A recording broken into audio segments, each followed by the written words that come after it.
Good evening, parents and students. Thank you for joining me for another edition of Friday's News Flash. On next week, Monday through Thursday, for all grade 7 students, you will have your hearing and vision screening. Parents, I want you to be informed of some of the tiered levels of support that we are currently doing here at Lovingood Middle School. I spoke on last week about the academic letters that the counselors were sending out.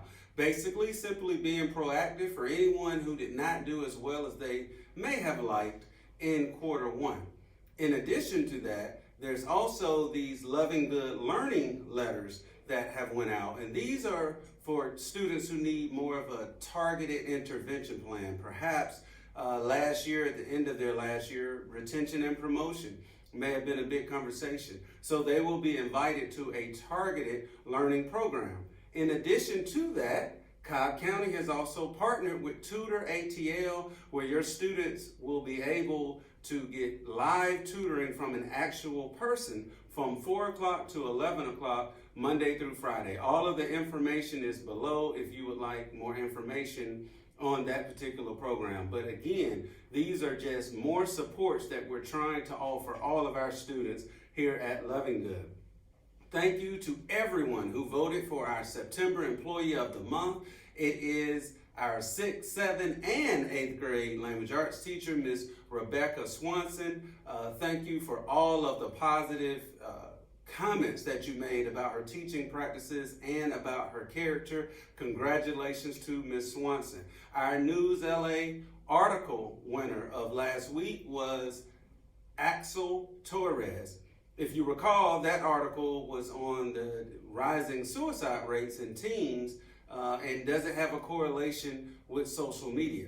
Well, to piggyback off of that, this week's Newsella article, which is on the website, talks about using some platforms for good.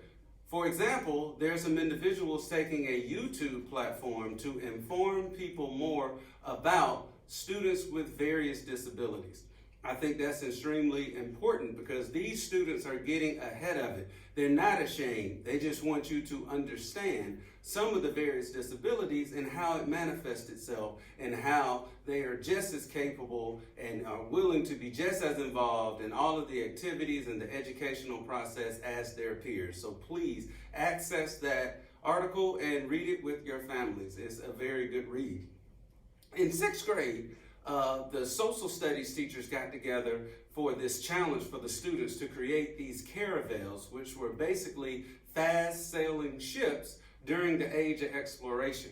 And so they built these ships, the students did, using a STEM type design because they had to use mathematics for their measurements. They incorporated art to make them colorful and to design these ships. And then the engineering process also took place. Now, there are also 1st, 2nd, and 3rd place winners for these caravels. So our 3rd place winners there was actually 2 people, Bailey Baudette and Addison Costello. 2nd place was Riley Tui, and in 1st place, Kirsten Van Gelder. We're very proud of all of our students. Not to be outdone, the Junior Hawks cheer team on this previous Saturday won 1st place at the Stockyard Roundup at Kell High School. And on Sunday, they also won 1st place and were grand champions at the competition that was at Hillgrove. So once again, congratulations to all of our students doing exciting things. Finally, for a quick food for thought, I was at the airport the other day, and before the plane took off, there were some people that were running a little bit behind. The airlines was gracious. They held the flight and allowed the individuals to get onto the plane. So obviously, this airline or the people that were working that day did an excellent job. Now, upon landing, there was a jam in the door, so we could not get our luggage and our bags out.